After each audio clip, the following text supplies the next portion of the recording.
ይህ ኦልድ ትራፎርድ ነው። ቲያትር ኦፍ ድሪምስ ህልሞቹ ላውን የሚሆኑበት ስኮትላንዳዊ ቆፍጣና ሰር አሌክስ ፈርጉሰን የማንቸስተር ዩናይትድ ኃያልነት መሰረት እኒህ ሰው በዩናይትድ በዘመን ሂደት ውስጥ አሸናፊነትን በሞደርን ፉትቦል ያስተማሩት የማንቸስተር ዩናይትድ ህያው አሰልጣኝ ናቸው። ሰር አሌክስ ፈርጉሰን ከቲያትር ኦፍ ድሪምስ እግሮች ሁሉ ወደ ሜትሮፖሊታን እየጎረፉ ነው። ሜትሮፖሊታን ሪል ስቴት ቢኖረኝ ብለው የሚመኙትን ቤት ገንብቶ ልባችሁን ሊያሳርፍ ዝግጅቱን ጨርሷል። በዋና ዋና የከተማችን ቦታዎች ባሉት አማራጮች ይምጡና ዛሬውኑ ይጎብኙ።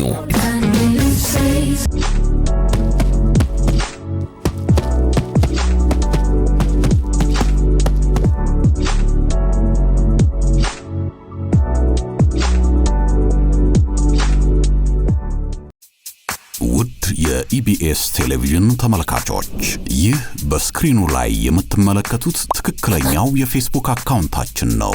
እንደተለመደው በፕሮግራሞቻችን ላይ ያላችሁን ገንቢ አስተያየት እየጻፋችሁልን ላይክ እና ሼር ማድረጋችሁን ለማስታወስ እንወዳለን። ኢቢኤስ ቴሌቪዥን የርሶ ቀዳሚ ምርጫ። ቅዳሜ ከሰዓት የሻይ ሰዓታችን ላይ ያለነው ዛሬ የሻይታችን ወደ ትሪቡን ስፖርት ነው የሚቀየረው አይደል? ትሪቡን ስፖርት አልፈራም እንዴ እኔ እኮ በነገር ላይ በደንብ ስፖርት ተከታታይ ላይም እንጂ ይሄ ከረንት የሆነ መረጃ የለኝም እንጂ እወዳለሁ። እንግዲህ ኤፍሬም የማነ ትሪቡን ስፖርት ከፍቅር ይልቃል ጋር በሬዲዮ ብናቀውም ድምጹን ግን ብዙዎቻችን እንግዲህ ለምደነዋል። በተለይም ደግሞ ኮሜዲያኖች ያስመስሉታል። አዎ ኤፍሬም ስለመጣ ደስ ብሎናል በጣም። እኔም ከልብ አመሰግናለሁ። አሪፍ ስቱዲዮ ነው። እንቀጥላለን። ያው እንቀጥላለን። ጀምራችኋል። እንቀጥላለን። ፊሽካ አይደለ? ዳኛው አለ፣ አራጋቢ አለ፣ ሙሉ ስቴዲየም በዛ ድባብ ውስጥ ነው የምንቀጥለው። ቫርም አለ። ቫርም አለ። እዛ ጨብጨበናል ልቀባል። እቺ ቀላሏን እናቃታለን። ኤፊ እንግዲህ ዛሬ በሻይ ሰዓት እንግዳችን ሆንክ። በሬዲዮ ነው ድምጽህን በጣም እናቀው። በቲቪም እኮ ነበርክ ድሮ። ጸጉርህ እንደዚህ ያለ ቀጭኑኝ በምንም ነገር ውስጥ ያለፍክ በሁሉ ነገር ነው። ጠላ የሚሸጡ ሰዎች እንደ ብራንድ በር ላይ ምንድን ነው የሚቀመጠው? ቆርቆሮ ያላት ተጣጣ እኔ ማለት ነው። እንደዛ ነበርኩ። በጣም ቀጭን ነበርኩ። አትሌቲክስ ልዘግብ ኢቲቪ እየሰራን እንጦጦ ናሽናል ቲም እንትን ያልተቀላቀየ አትሮጥም እንዲያሉኝ ያስጣኝ። ያው አድቀጭንኝ እኔ ማብሬ መስያቸው ተሳመና ምን አርገን ሪፖርት ነው አንተ ወደ ኋላ ትቀራለህ አትሮጥም አሉ እና የሮጥክ ነው የምትሰራው። ቀረው እኔ ከየት ይመጣል ነበር ቆመን ጠበቅናቸው። እንደዛ ነው። አሪፍ ነው በጣም። ቲቪ ሰራንበትን ዘመን ማንሳት አለበት። ዛሬማ ምንም አይነሳለ። ዛሬ ብቻ ቲቪ መቼ ነበር የሰራነው? ድሮ በጣም አረጀን እኮ። ኤምአርአይውን እዚህ ላምጣው እንዲያው ኤምአርአይ ቢመጣ የምን ኤምአርአይ? የተጫዋቾች እድሜ አጥንታቸውን የሚመረምረው። አዎ ይሄ ወጣቶች አሁን ድሮ ስፖርት ለፓስፖርት የሚባልበት ዘመን ላይ ብዙ ተጫዋቾች በቃ ለመውጣት ነው ከዛ ይጠፋሉ። ኡጋንዳም የትም ነው የሚጠፉት። ስፖርት ለፓስፖርትና የግዜሩ አለ እድሜ ላይ መጣ እሱ ደግሞ። ምክንያቱም ልትመለመል ስትሄድ የግዜሩን ነው ወይስ ይለዋል። የግዜሩ ያው ከሆነ ብዙ ነው። ስለዚህ ዩቴንቲ አትገባም ወይ የኦሎምፒክ ቡድን አትገባም። ሰፈር ሆነ ነው እኛ ሀገር 35 የምትደርሰው ገና ሳትወጣ የግዜሩ እሱ ነው። ከዛ ፓስፖርቱ ሲመጣ ዩ17 ለመግባት ጺምህን በደም እንትን ብለ ትገባና እንደዛ ነበር። በተለይ ሶስተኛው ዓለም ላይ ከሆነ ጊዜ በኋላ ግን የዓለም አቀፉ የእግር ኳስ ማህበር ፊፋ ካፍ ጨምሮ ፉትቦል ሊደሮቹ አንድ የእድሜ መመርመሪያና የኤምአርአይ የሚሉት አመጣ።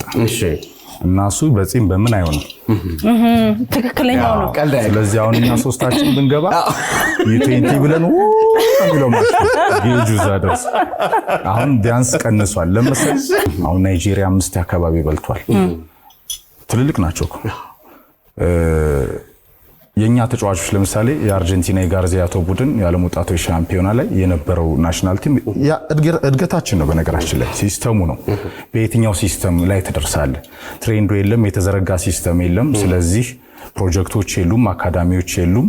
ሰፈር እየተጫወክ በጣም ጎበዝ ተጫዋች ተብለ 30 ትደርሳል። ግብ ጊዮርጊስ ቡና መጫወት ነው። እንደዚህ አጥሮ ያዙ ደግሞ አሉ።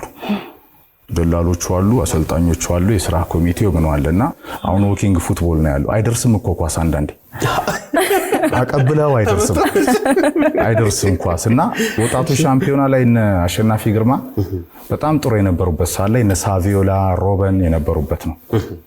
እኛ እነ ሁሴን የነበሩበት ስማቸውን ራሱ ስትጠራው ግን ሲያምርበት ኤፍሬም የተጫዋቾቹን ያው ለአመታት የኖርንበት ስለቆየበት ነው።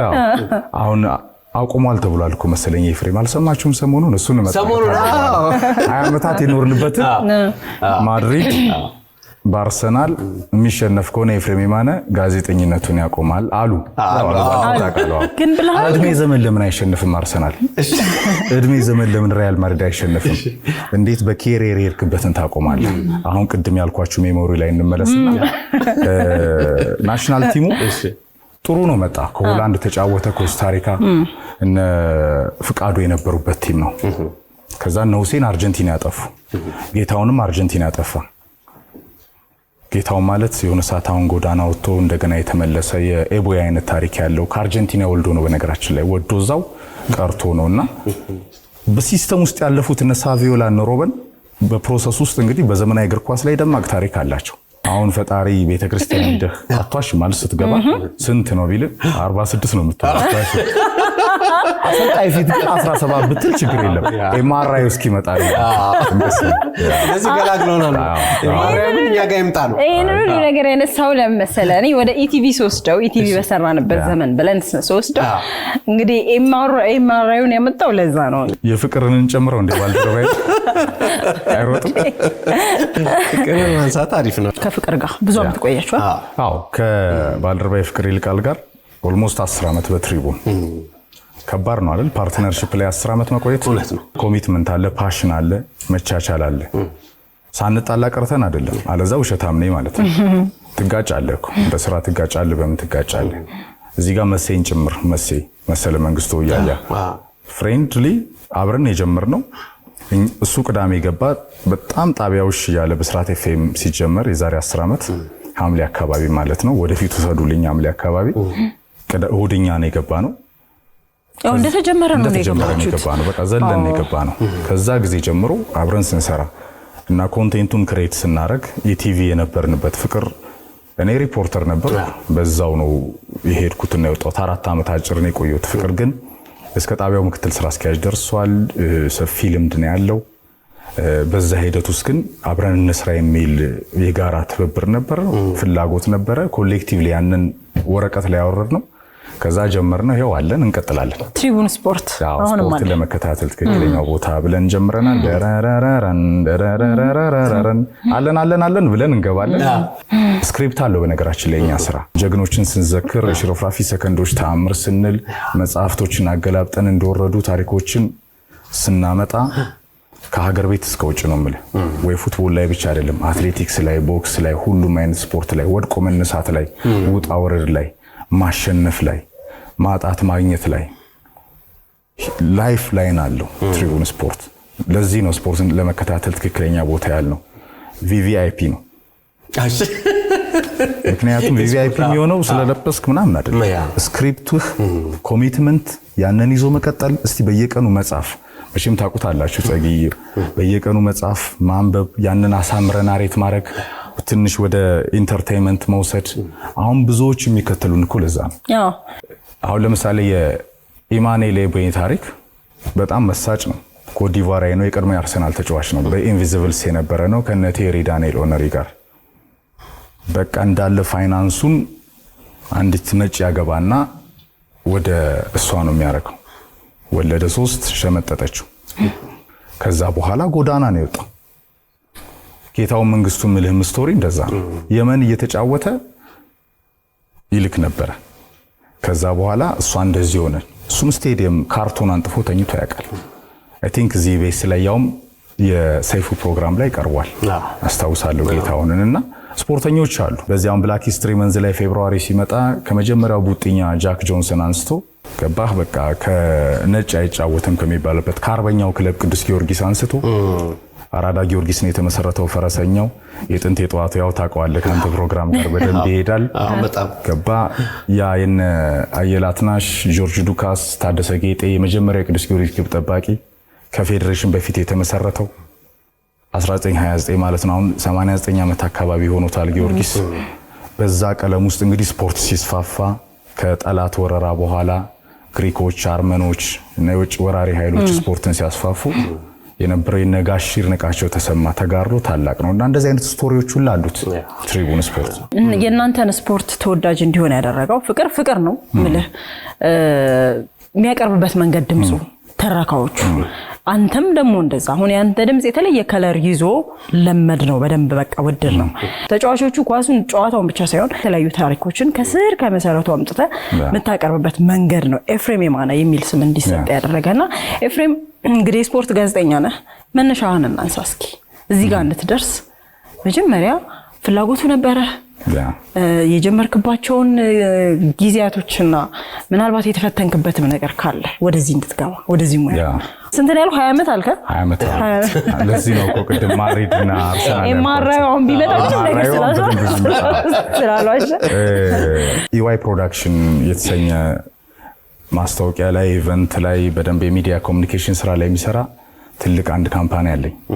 አክቲቭሊ የምንሰራ በተለይ ዶክመንታሪው ላይ በደንብ የምንሰራ ከወንድሜም ባልደረባዬ ማህደረ ታሪኩ ጋር ሌላው ፍቅር ይልቃል በሉት። ሌላው ፍቅር ይልቃል እዛ ወደዚህ ወደ እንግሊዝ ኤምባሲ አካባቢ ነው። በጣም አንቲክ ነው። የድሮ ሬዲዮዎች ሜሞሪው እዛ ስላለ ካሴት እና እኔ ስፖርት ጋዜጠኝነት ስጀምር የመጀመሪያ የተጣላሁት ከፋዘር ጋር ነው። የባህሩ ቃኝን ደምስሽ ሊብሮ እያነበብኩ ስተርክ ፋዘር ማታ ሊሰማ መጥቶ ሲለው የኔ ድምጽ ባህሩ ቃኝ ውጭ አሳደረኝ። ዳንቴል የምትለብስ ሬዲዮ ያው ታውቃለሽ ምናምን ጀርመን ነው የሚሰማባት።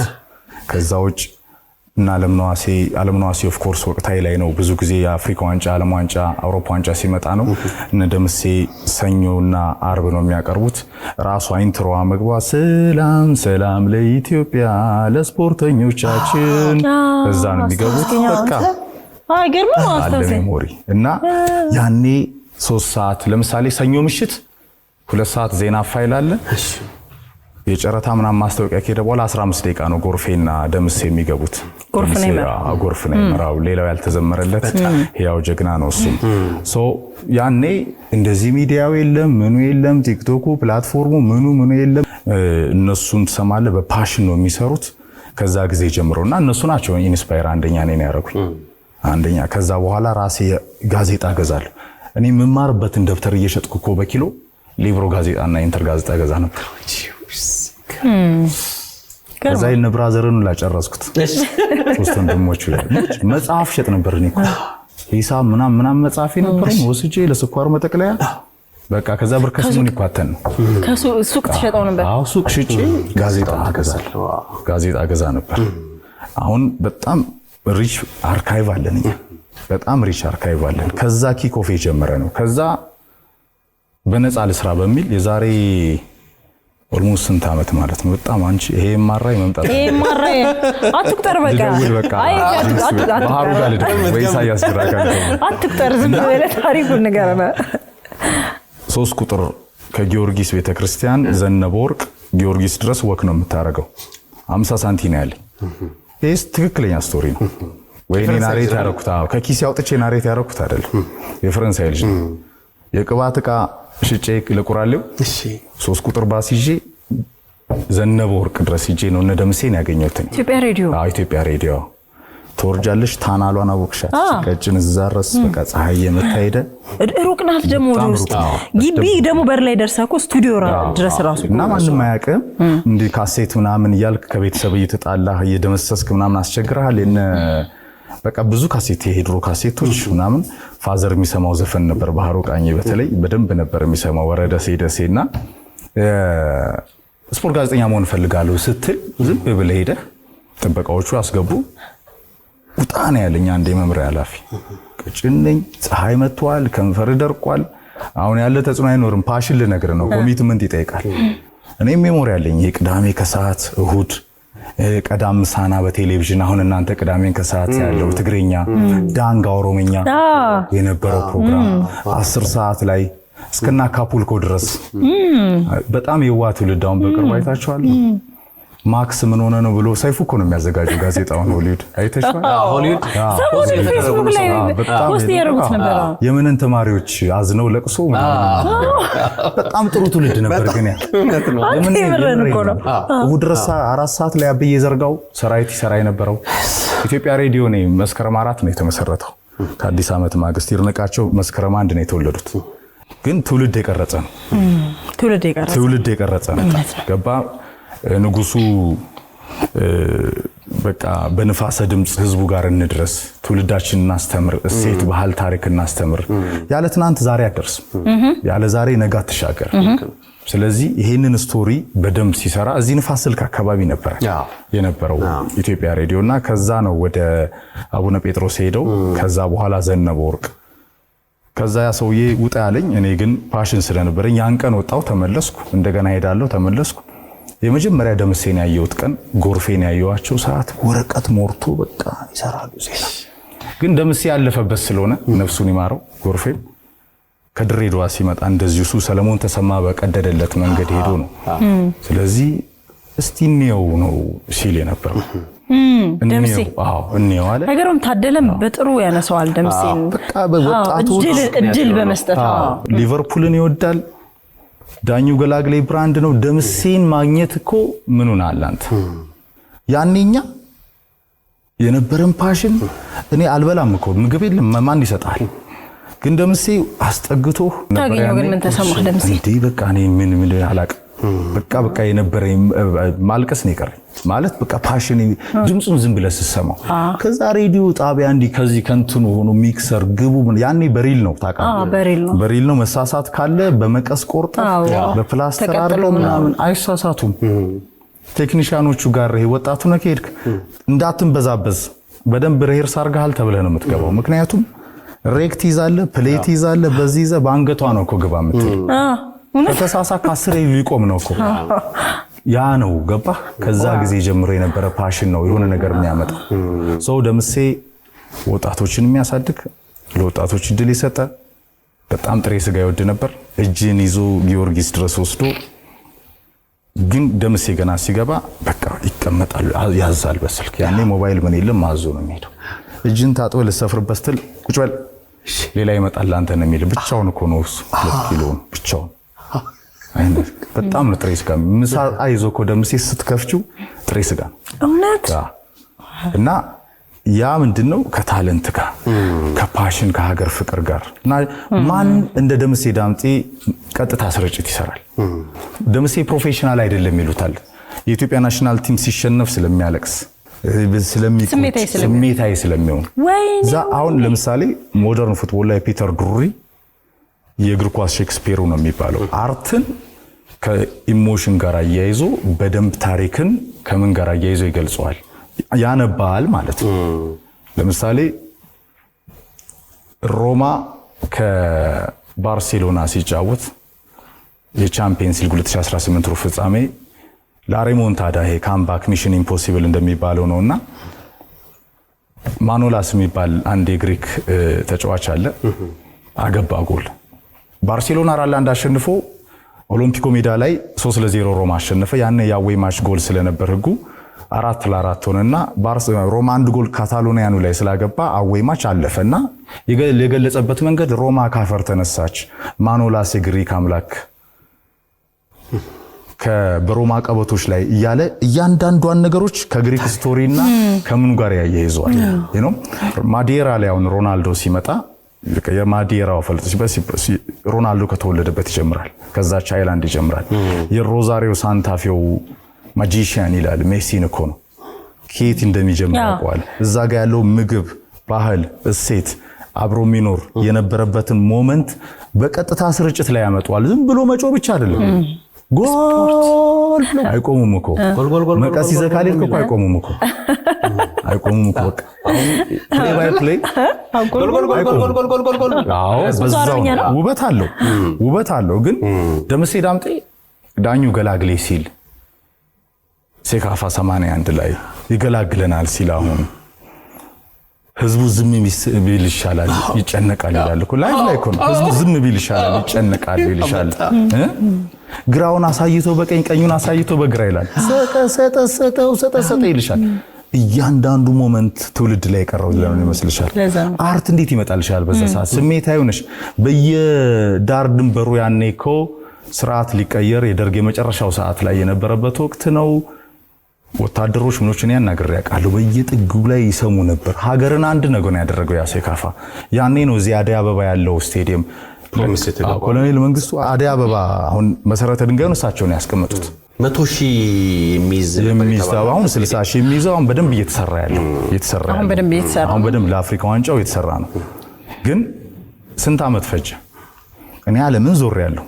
ከማራካኛ ብራዚል እስከ በርድስኔት ከኦልትራፎርድ እስከ አንፊልድ ዌምብሌይ ብሪጅ የስፐርስ ስቴዲየምን ጨምሮ ኤምሬትስ ሃይቡሪ እኔ አሁን በጀነሬሽን መቼ ምን እንደምንሆን አናቅም አንድ ስቴዲየም እንዴት እንደዛ አይኖረን አሁን መንግስት በስርዓት ለውጥ ውስጥ ከ48 ዓመታት በኋላ ለመጀመሪያ ጊዜ ነው ኢትዮጵያ ኦፊሻሊ በፕራይም ሚኒስትሩ አማካኝነት አፍሪካ ዋንጫ የተጠየቀው አሁን ፕሮጀክቱ ላይ እኛ ባለፈው ዶክመንተሪ ስንሰራ ብሪንግ ፉትቦል ሆም ብለን ስንመጣ ኢትዮጵያ አፍሪካ ዋንጫው ጀማሪ ነች አፍሪካ ዋንጫውን ያስፋፋች ለእግር ኳስ ያስተማረች ነች ለአፍሪካውያን አሁን ግን እንደ ጭራ ወደ ኋላ ነው የቀረነው አንድ ስታንዳርድ ዘመናዊ ስቴዲየም የለን ትውልድን ሰብስቦ ይዞ በደንብ ገባ በቁጭት በዚህ ሂደት ውስጥ ራሱ ናሽናል ቲሙ ካይንም ከልብም የራቀ ነው አለ እንደ ይሏሉ ካሁን የኢትዮጵያ ብሔራዊ ቡድን ሲጫወት እንዴ አለ እንደ ይሏል ምክንያቱም ከ800 ምናምን ቀን በኋላ ነው የሚያሸንፈው ብሔራዊ ቡድን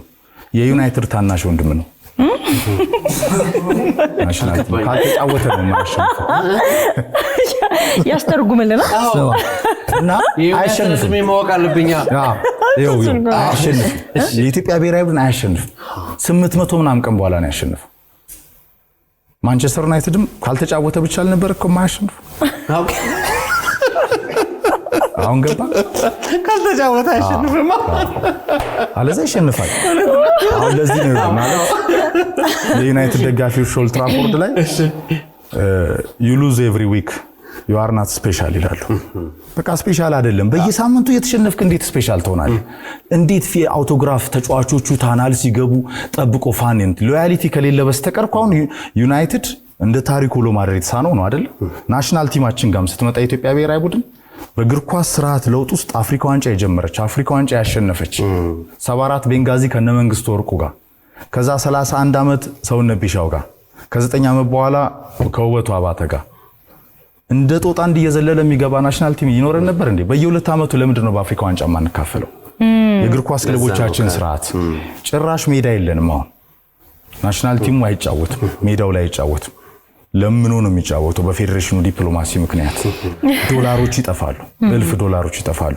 በዚህ ሂደት ውስጥ ግን ማጠቃለያ ይሁን በፕራይም ሚኒስትሩ በኩል በፓሽን 2029 ላይ ኢትዮጵያ አፍሪካ ዋንጫው ማስተናገድ ትችላለች በሚል የተጀመረው ኦፊሻል ጥያቄ ኢንፋኒቶንም የካፍ ስራ አስፈጻሚዎቹን ፕሬዝዳንቱን ጭምር አቶ ኢሳያስ ጅራም የካፍ ስራ አስፈጻሚ ናቸው ከይርነቃቸው በኋላ በደንብ ፕሮጀክቱ ኦፊሻሊ አሁን እየሄደ ነው አስቸኳይ ስብሰባ ራሱ አሁን ሰሞኑን ካይሮ ላይ የተከናወነ ነው ይሄ ፍሮንት በፕራይም ሚኒስትሩ በሀገር መሪ ደረጃ ሲመጣ ባህር ዳር አደይ አበባ አምቦ እዚህ ሴንቲሜር የሚመስል በጣም ቆንጆ ስቴዲየም የአዲስ አበባ ቃሊቲ ላይ ያለው ቃሊቲ ያለው በአዲስ አበባ መዘጋጃ ቤት በክብርት ከንቲባ የሚሰራው ጨምሮ አሉን ሪሶርስ አለ ልፈልጌ ነው ካጨረስናቸው ፋን አለ ኢትዮጵያን ኳስ ይወዳል ወይ በጣም እኔ እንደውም የእውነት የፊዚካል አቋርጠህና እኔ ኢትዮጵያን በጣም ማለት እኔ ለአዝናለሁ ለምን መሰለም ማዝነው የፍላጎታችንን ያህል አላገኘንም ናሽናል ቲሙ ኮል አፍሪካ ዋንጫ ሲያልፍ የነበረውን ስሜት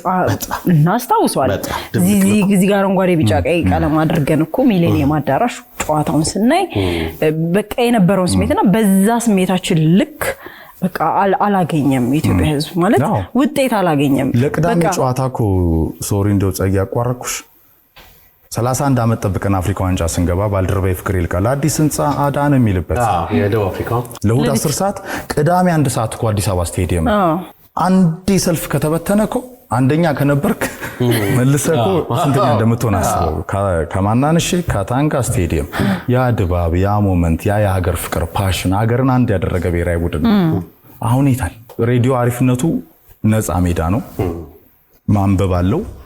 አለዛ ደግሞ ሬዲዮ ያዋርዳል። ያው ብለህ ልትቀር ትችላለህ እንደ ዘፋኝ ድምፅ አንመጣ በቃ አሁን ተጥደሃል። ቀጣዩ ሙዚቃ ሰምተን እንምጣ ትችላል 10 ጊዜ 10 ምን ምክንያቱም ሬዲዮ አርት አለ። ቴሌቪዥን ቴክኒካሊ ብዙ ነገሮች አሉት፣ ሙያተኞች አሉት፣ ዳይሬክተሮች አሉት። ልክ እንዲ አቅጣጫ ላይን አፕ የሚሰጣል እንትን አይደለም ራሱ ፎርማቱ። አሁን እኔ አልሆንም ለቴሌቪዥን አሁን አዋርዳቸዋለሁ። ቴሌቪዥን ትንሽ ብታቆዩኝ እዚህ አዋርዳቸዋለሁ። ለምሳሌ ካሜራ የምን እንትኑ አለው በቃ ግን በደንብ ጄኔሬሽን የቀረጸው ሬዲዮ ነው እኔ እስከሚገባይ ድረስ። አውሮፓ ስትሄዱ ዓለም ላይ እኮ ታውቂዋለሽ ሬዲዮ ፎርማት አይሞትም እኮ። የሬዲዮ ፎርማት መኪናን እየነዳ ምን እያልክ ብዙ ነገር አለ። እኛ ሀገር ያው ምን ሆነ የኤፍኤም ጣቢያዎች ከተስፋፉ በኋላ ትንሽ ላይት ሆነ። ተያይዘን ገብተን እናውራ አለ አይደል? አሁን እኛ ዛሬ ለምሳሌ 8 ሰዓት ሬዲዮ ቢኖረኝ ትሪቡን ምን እንደሚሰራ አድማጮቹ ምን ይዘን እንደምንገባ እናቃ ፎርማት አለው። ምክንያቱም ውሃ ልክ አለው፣ ኮከቦች ገጽ አለው፣ ይጠብቃሉ። ማን ነው ዛሬ የሚቀርበው? በትሪቡን ትውስታ ማን ነው የሚዘከረው? ሽርፍራፊ ሰከንድ ላይ ማን ነው የሚቀርበው? ከመጽሐፍ አምድ ላይ ማን ነው የሚቀርበው? ስለዚህ የግድ ማንበብ አለብሽ፣ ይከተልሻል። ፓሽን መውደድ ብቻ አይመስለኝም እኮ ማውራት ትችልበታለህ። ማውራቱ ደግሞ ከእውቀት ጋር ሲሆን ኮንፊደንስ አሁንና ድምጸትህ ምን በጣም ደስ ይላል። የውጭ ዶክመንተሪዎችን ብዙ ትሰራለህ። ስለነሱ ነገር ትንሽ እናውራ። ምን አይነት ዶክመንተሪዎች ሰርተሃል?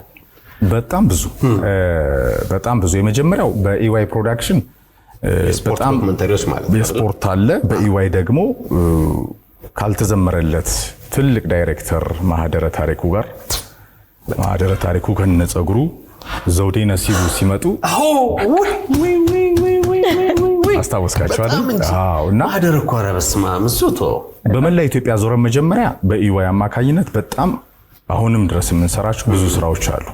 ታሪክን፣ እሴትን፣ ከተሞችን የሚያስተዋውቁ ከክልሎች ከከተማ አስተዳደሮች ጋር ከትግራይ እስከ ድሬዳዋ፣ ሐረር፣ ሐዋሳ፣ ሲዳማ፣ አርባ ምንጭ፣ ጅማ፣ አዳማ፣ ቢሾፍቱ፣ ወሎ እስከ ኮምቦልቻ ድረስ በእንደዚህ አይነት ላይ ሰርተናል። ኢቢኤስ ላይ ያመጣናቸው እንኳን ብዙ ስራዎች አሉ። ኢቢኤስ ላይ ያመጣናቸው የብሮድካስቲንግ ራይቱን ወስደን ከፍለን የምናስተላልፈው ሙሉ የሚዲያ ፕሌስመንቱን ላይ ይዘን በስፖርት በጣም እልፍ ከሎካልም ጨምሮ ከራሱ ካንጋፋው አርበኛው ክለብ ቅዱስ ጊዮርጊስ አንስቶ የኢትዮጵያ አብዛኞቹ ክለቦች በእኛ ነው የተሰሩት ዶክመንተሪዎች። ሰውነት ቢሻው ከአግኒ ጊዮርጊስ ደረቋ ማርያም ተነስቶ መጀመሪያ ከተወለደበት ካደገበት መደቡ አንስቶ እኛ ነው የሰራነው። ኢትዮጵያ አፍሪካ ዋንጫ እስከ ደቡብ አፍሪካ የነበረ ቀረጻ ነው። ዋሊያውም አፍሪካ ዋንጫ ሲመለስ የናሽናል ቲም የኢትዮጵያ እግር ኳስ ታሪክ እኛው ነው የሰራነው። ወደ ውጭ ሲወጣ የጉዞ ማስታወሻዎቻችን በጣም አሪፍ ናቸው። ታንያን ብቻ በጠቅስ አሁን ራሱ ሂድ ይለኛል እኔ ሊቨርፑል በቃ እስካሁን ያላገባሁት ለዚህ ሆነ። እሸት ያሰፋንም አስታውስከኝ እንግዲህ መቆያ ላይ የሚሰራቸው ትረካዎች ሰው ይሰራሉ እኮ ሰው ይሰራበታል ማለት እሱን ከመስማት ብዙ ነገር ታውቃለህ፣ ትሰራበታለህ በራሱ። እናንተም ደግሞ አንተና ፍቅር በስፖርት እንደዛ ሆናችሁ እዚህ ጋር አላችሁ። ስለ ኢቲቪ ኒድ የኢቲቪ ቆይታችንን እናስታውስ እንጂ ተው እንጂ በደንብ እንደው መንደርደሪያ እንደው ሸቴ ስትይ ከዶክመንተሪዎቻችን ጋር ወደ ኢቲቪ ሄዳለሁ። ልብ ያለው ሰው እኮ በሸቴ ጥሩ እንቅልፍ ይተኛል። የሱን ትረካ ያስተኛል። ናሬቲቭ ነው በቃ ማለት አሁን የጆርናሊዝም እንትን ላይ ምን ቀረ መሰለኝ ኢዚ ነገር ሆነ፣ በጣም ቀላል። ኢዚ ሆነ። ያኛው ከባድ ነው። ያን ማንበብ አለብህ። መጽሐፍ ወድ ትችላለህ፣ አለበለዚያ ተቆማለህ። እኛ ስንጀምር እኔና ፍቅር 3 ወር አይዘልቁም በዚህ ነበር የተባለው። አሁን ከ800 ምናምን በላይ ፕሮዳክሽኖች አሉ። ከጋሪንቻ እስከ አይረን ማይክ ከካሲስ ክሌይ ወይ መሐመድ አሊ እስከ ጥሩነሽ ዲባባ አሰላ በቆጂ አርሲ ሱፐር ታለንት የኢትዮጵያ አትሌቲክስ ላማሲያ ነው። በቆጂ እኮ የባህር ዛፍ ሽታው ቀይ አፈሩ ጥፍርህን እየነቀለ እያንዳንዱ ነገርኛ አለ። ኢትዮጵያ እግር ኳስ ስቶሪ ቅድም አርበኛው ክለብ ያልኩ ኮከቦች እስካሁን ያለው መድፈኛ በጣም ትውልድ የሚወደው ወይ ዩናይትድ፣ ቼልሲ፣ እያንዳንዱ ቢሊየነሮቹ ሞመንቶቹ ምኖቹን ሰርተናል። ይሄ ፓሽን ይጠይቃል፣ በደንብ ይጠይቃል እና ኢቲቪ መሰረታችን ነው። 98.1 ፋና ሲቋቋም እኔ ስገባ በስፖርት ጋዜጠኝነት ስገባ ከኢትዮጵያ ሬዲዮ 1 ዓመት በነፃ ሰራው እነ ደምሴ ጋር ተፈቅዶልኝ ከዛ በኋላ በከባድ ዝውውር እኮ ነው የሄድኩት። በስማሜ 98 በቃ ድምፁ ደስ የሚል ጋዜጠኛ ጠዋት መጣ ተብሎ በ600 ብር ነው። እውነቱን እኮ ነው። ለምሳሌኛ ኢቲቪ በሚሰራ ሰዓት እኮ ደሞዙ አይደለም በዱቤ እየበላን እስካሁን ድረስ ያልከፈልነው ዱቤ እያለብን ነው። ጋሼ ጋብኔድ እስካሁን ዱቤ ያልከፈልነው ጋሼ ጋር ስትሄድ እኮ አንዴ እኔ ጋሼ እንዲገለጥ አድርጎ እያየ እንዳላውንማ አየር እየሸጣችሁ እንዴት ተከብራላችሁ ይላል። ቀና ብሎ ይልከም አየር እየሸጣችሁ ይልና አይቶ አንተ አለ ዛሬ አንተ ደህና ነህ የባልደረባ ይበልጣል። ፍቅር ነው ከዛ ደግሞ አይቀበልሽም። በቃ ይቀበልና ጋሽ ወንድማችን በደንብ ያየዋል ይሄን ሾው እንዴ። ያኔ እኮ ማለት እኔ ሳልነግረው ነው የሚያየው፣ ምክንያቱም ስለሚከታተለው። የኢቲቪ ሰው ከመጣ ክፍል ያያል፣ ምንም ጥያቄ የለውም። አንተ እኮ በእኛ ያምባሳደር እኮ ጋሼ ጋር እኮ ድምፅ ከፍ ብሎ አንድ ቅቅል ምን ብለህ እኮ ሂሳብ ስትወጣ እኮ 100 ብር ሰተህ እኮ አንድ 30 ምናምን ብር ይመለስላል። 14 ብር ከምናምን እኮ ቅቅል ነበር። 14 ብር አሁን ምድር ላይ አለ። ኤፍሬም ሰሞኑን ምን ብለህ ነው ብላ አነሳውሱን ብለሃል እንዴ? ገና እንደዛ ምን እንደ ላይ ኤፍሬም አለ ምንና ምን ካሸነፈ ነበር? ሪያል ማድሪድ ቅድም ትንሽ ሃይላይት ያረከው። ሪያል ማድሪድ ያው ሚስተር ቻምፒየንስ ሊግ ነው የምለው። የቻምፒየንስ ሊግ ማስተሩ ክለብ ነው ደግሞ ደጋግሞ ስላሳየ ሶ የመድፉ ደጋፊዎች ማረፊያ ነው። አሁን ቻምፒየንስ ሊግ አለን ነው የሚሉት የአርሰናል ደጋፊዎች አለን ነው የሚሉት። ቻምፒየንስ ሊግ በልቶ እኮ ያውቅ ውጤቱ ለስድስት ፋይናል መድረስ ነው። ስታደ ፍራንስ ላይ ያ የነ ኦንሪ ኢንቪዚብልስ የነበረው ትልቁ ውጤት ነው። ይሄኛው በማይክ አርቴታ በጣም የደረጃው ፕሮጀክት አሁንም አጥቂ ስለማይገዛ ከብዙ ሌሎች የሲዝኑ ክፍተቶቹ ጋር በጣም ተደናቂ ቡድን ነው። የመድፉን ዲኤንኤ የመለሰ ነው። በነገራችን ላይ ይሄ አርሰናል ገኒንግ ፎር ግሬትነስ ኖርዝ ለንደን ፎርኤቨር የሚባለው ግን አሁንም ከዋንጫው ፊት አርሰናል ይሽኮረመማል፣ ያፍራል። ጎሉ ፊት ስለሚያፍር ነምበር 9 ሳቲስ ፕሪሚየር ሊግ ያሸነፈ የለም አጥቂ ማለት ነው። ለምሳሌ ጥሩ በረኛ አለ፣ ጥሩ ተከላካይ አለ። የፈርጉሰን መጽሐፍ ላይ እንደዛ ነው። በርን ሳትጠብቅ ጠላትን ልታጠቃ አትሄድም። ስለዚህ እነ ቪዲችን እነ ሪዮ ፈርዲናንድን ያሳዩ ለዛ ነው። አርሰናልም አሁን ሳሊባ፣ ማጋሊሽ፣ ሬያን ጨምሮ ባክፎሩ መሃል ሜዳው ላይ የራይስ ሚና ሱፐሮዳን ጨምሮ በጣም የተደራጀ ቡድን ነው። የሳካ ተጽዕኖ ጎል ግን አያገባም ቡድኑ። ቼልሲ በጣም ስኬታማ ሲሆን ድሮግባ ነበረው፣ ሲቲ ኦጌሮ ነበረው፣ ዩናይትድ ከዮርክ እስከ ኮል፣ ሼሪንጋም፣ ሲአር7፣ ሩኒ አማራጮቹ። አርሰናል ራሱ የመጨረሻውን ዋንጫ ሲበላ ኦንሪ ነበረው። አለፍ ሲል እነ ካኑ፣ ፔሬዝ፣ ዊልቶርድ፣ ቤርካምፕ ማስተርማይንዱ የደች ነበረው። ስለዚህ አሁን ጎል የማያገባው አርሰናል እንዴት አይሽኮርመም? ሶ ምን አልኩ እኔ አርሰናል እና ሪያል ማድሪድ 8 ውስጥ የሚደርሱ ከሆነ አለ ነው የሚባለው። ሌላ ኤፍሬም አሁን ለሌላ ኤፍሬም ከሆነ ምስክር እየሰጠው አለ እንደ ሌላ ኤፍሬም የስፖርት ጋዜጠኝነቴን አቆማለሁ። ማድሪድ በአርሰናል የሚሸነፍ ከሆነ የስፖርት ጋዜጠኝነቴን አቆማለሁ በሚል ያው የኛው የተለመደ ነው። ፎቶ ኮቴሽን አድርጎ በትምህርት ጥቅስ ውስጥ ምናምን አድርጎ ምናምን በቃ አብዮት። ሶሻል ሚዲያው ላይ አሁን ጌት ኪፐር የለም፣ የሚጠብቀው የለም። ሁሉም ሚዲያ አለ። ሁሉንም ግን በስፖርት ቋንቋ ነው የምትገልጸው ኤፍሬም። አሁን ያየው ነገር ጌት ኪፐር የለም። ያው ውሎሽን አይደለም የምትመስለው። ሶ ምንድነው አለ የዘመኑ ችግር ነው፣ መተው ነው የመጀመሪያው ነገር። ፕላትፎርሙ ላይ እንደዚህ አይነት እብደት ስላለ በሁሉም ካታጎሪ ላይ መተው ነው የመጀመሪያው።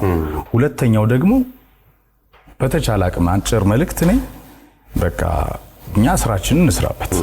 ስፖርት ነፃ ሐሳብ ነው። ለምሳሌ ሙያ ስነ ምግባር ሲባል ይሄ ሙያ ነፃነት እኮ አለው፣ ስሜት አለው፣ ስፖርት ነው፣ መዝናኛ ነው። ትገምታለህ፣ አንዱ ያሸንፋል ትላለህ፣ ይሸነፋል ትላለህ። አርሰናልም ማድሪድም ባርሴሎናም ዩናይትድ ማንም ሩቅ ነው እኮ ያለው ከኛ። ያው ምን ይቀርባቸዋል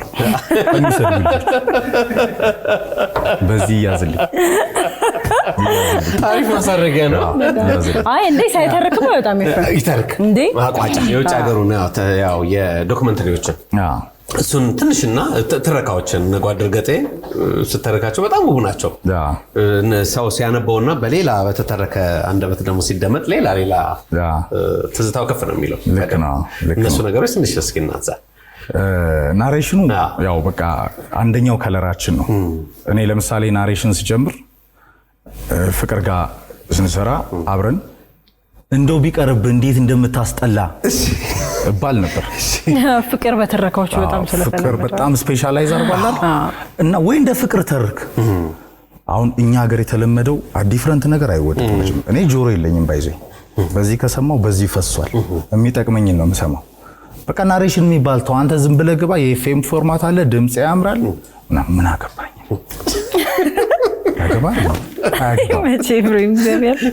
እኔ ታዲያ የፍቅር መንታሎን አይደለም እኮ ፍቅርን ፓርትነር ያደረኩት ጓደኛዬ። ከለር ሊኖረን ይገባል። ለዚህ ነው 10 ዓመት የቀጠልነው። አንድ አይነት ብንሆንም አንቀጥልም፣ አትቀጥልም። ተመሳሳይ ነገር ነው፣ ለሰው ምን ታደርሳለህ? ስለዚህ አሁን ፍቅር በጣም ካልም ነው አይደል? ናሬሽኑም ደግሞ በጣም ይታወቃል። ኤፍሬም የማነ ደግሞ በጣም ቡስት ነው፣ ኢሞሽናል ነው የሚመስለው እኮ ለሰው። ዝም ብዬ ሳልዘጋጅ እኮ መዘባረቅ ነው እኮ ሰው የሚመስለው አይደለም። ያ ነው ሚዲያ። አሁን በዚህ በውዝግቡም ውስጥም ራሱ ሚዲያ ይፈልገዋል ያን ፕላትፎርም። በዚህ በፒራሚድ እንትን ውስጥ ይፈልጋል ወደ ከፍታው ለመምጣት። ሰው ትረካው ከኔ ከለር ጋር ይመጣል። አድማጮች ብለ ይጀምራል። ስኮትላንድ ቆፍጣና ስራ አሌክስ ፈርጉሰን ጋር ለምሳሌ ፈርጉሰን እኔ በጣም ትልቁ ሰክሰስ እሳቸው ጋር ነው።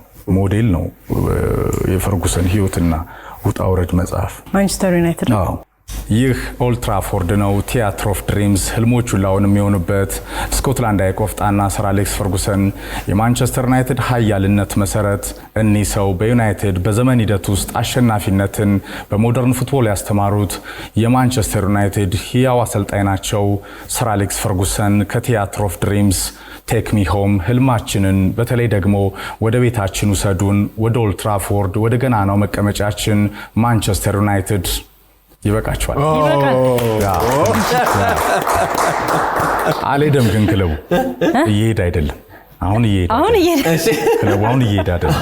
የድሮ ነው። አሁን ከግሌዘሮች ጋር ከራክትሊፍ አስተዳደር ጋር አሁን የዩናይትድ ደጋፊዎች እንደ ታሪኩ ሎ ማድሪድ ሳኖ ገናና ነው ስል ዩናይትድ ወደ ከፍታው የሚያመጣው በነበረበት ሰዓት እኮ ነው አይደል እንዴ? ሩኒ በነበረበት ሰዓት ማለት ነው። ፈርጉሰን ከወጡ በኋላ እንደቆመ የቀረው ክለብ ነው ዩናይትድ። ይሄ ቴሌቪዥንን ፕሌይ አድርገው ሪሞቱ ጠፍቶ 11 ዓመት አሁን ዩናይትድ ሪሞቱን እየፈለገ ነው። የት ነው? ሚውት አድርገዋል ቲቪ ፕሌይ ለማድረግ ሪሞቱ ጠፋ። ዩናይትድ አለ ይኸው እየዳከረ ነው እና ተስፋ ቢስ ቢኮዝ ኦፍ ግሌዘርስ እነዚህ ሰዎች 2005 ነው የገዙት። 800 ሚሊዮን ፓውንድ ነው የገዙት። አሜሪካን ባለሀብቶች ናቸው። ዩናይትድ አሁን በፎርብስ ማርኬት ቫልዩ 6.5 ቢሊዮን 18 ምናምን ዓመት ሸቅለውበት ክለቡ እንደዚህ ቁልቁለቱን አፍጥኖ ከታይታኒክ በፈጠነ እኮ ነው የሰጠመው ዩናይትድ። አሁን እኔ ቴክ ሚ ሆም ስር ዩናይትድ ሮድ የካንትሪ ሮድ ነውና ወደ ቤታችን ውሰዱን፣ ወደ ኦልድ ትራፎርድ ወደ ገናናው መቀመጫችን ቲያትር ኦፍ ድሪምስ ህልሞቹ ለአሁን የሚሆኑበት የፈርጊ ታይም ፎርሙላ ካምባክ ሽርፍራፍ ያልነው እኮ እኛ እሱን ነው። ለዚህ ነው ፈርጉሰን ሞዴል ናቸው ምለው ሌክቸር ያደርጋሉ እኮ።